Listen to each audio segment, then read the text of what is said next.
ইরানের দিকে যাবে যুক্তরাষ্ট্রের আরও একটি বিমানবাহী রণতরী। মধ্যপ্রাচ্যে দ্বিতীয় বিমানবাহী রণতরী পাঠাতে প্রস্তুত পেন্টাগন। ইরানকে ঘিরে বাড়তে থাকা উত্তেজনার মধ্যে দ্বিতীয় বিমানবাহী রণতরী প্রস্তুত রাখতে পেন্টাগনের নির্দেশ।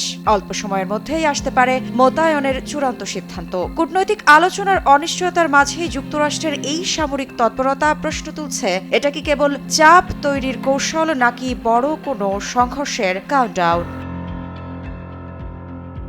যুক্তরাষ্ট্রের প্রতিরক্ষা দপ্তর পেন্টাগন মধ্যপ্রাচ্যে দ্বিতীয় একটি বিমানবাহী রণতরী স্ট্রাইক গ্রুপ মোতায়েনের প্রস্তুতি নিচ্ছে, এমনটাই জানিয়েছে ওয়াল স্ট্রিট জার্নাল। নাম প্রকাশে অনিচ্ছুক মার্কিন ৩ জন কর্মকর্তার বরাতে প্রকাশিত প্রতিবেদনে বলা হয়েছে, ইরানকে ঘিরে সামরিক উত্তেজনা বাড়তে থাকায় এই প্রস্তুতি। ইরানকে ঘিরে সম্ভাব্য হামলার প্রস্তুতিতে দ্বিতীয় বিমানবাহী রণতরী পাঠাতে প্রস্তুত যুক্তরাষ্ট্র। এক কর্মকর্তা জানিয়েছেন, প্রয়োজনে কয়েক ঘন্টার মধ্যেই মোতায়েনের নির্দেশ জারি হতে পারে। তবে এখনও চূড়ান্ত অনুমোদন দেননি প্রেসিডেন্ট ডোনাল্ড ট্রাম্প। পরিস্থিতি পরিবর্তিত হলে পরিকল্পনা বদলাতে পারে এমন সতর্কতাও রয়েছে। প্রতিবেদনে আরও বলা হয়েছে, সম্ভাব্য যে রণতরীটি পাঠানো হতে পারে সেটি ইউএসএস জর্জ এইচ.ডব্লিউ. বুশ। নির্দেশ পেলে তারা নির্ধারিত সময়ের আগেই প্রস্তুতি সম্পন্ন করতে পারে। কর্মকর্তাদের মতে 2 সপ্তাহের মধ্যেই এই মোতায়েন সম্ভব। এই পদক্ষেপ শুধু সামরিক প্রস্তুতিরই ইঙ্গিত নয়, বরং কূটনৈতিক চাপেরও অংশ। কারণ একই সময়ে ইরানের সঙ্গে দ্বিতীয় দফা আলোচনার সম্ভাবনা নিয়েও অনিশ্চয়তা রয়েছে। আলোচনার কাঠামো, সময় কিংবা এজেন্ডা কিছুই এখনও চূড়ান্ত হয়নি বলে জানিয়েছে সংশ্লিষ্ট সূত্র।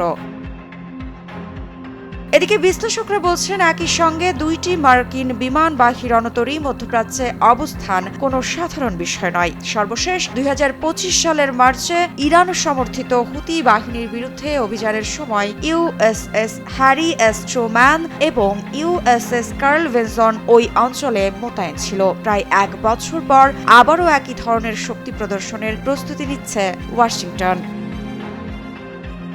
কি বুঝলেন ভাই? অনলি জেডাই চাই।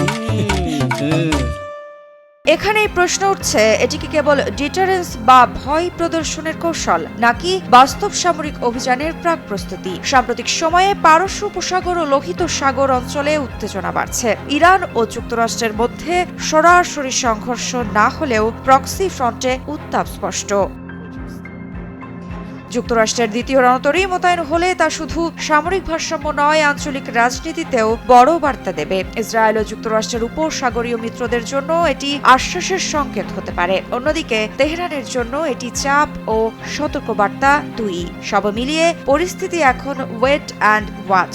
চূড়ান্ত নির্দেশ না আসা পর্যন্ত সবই প্রস্তুতির পর্যায়ে। মৃত্তিকা সিনহা বিশ্বাস, নিউজ 24।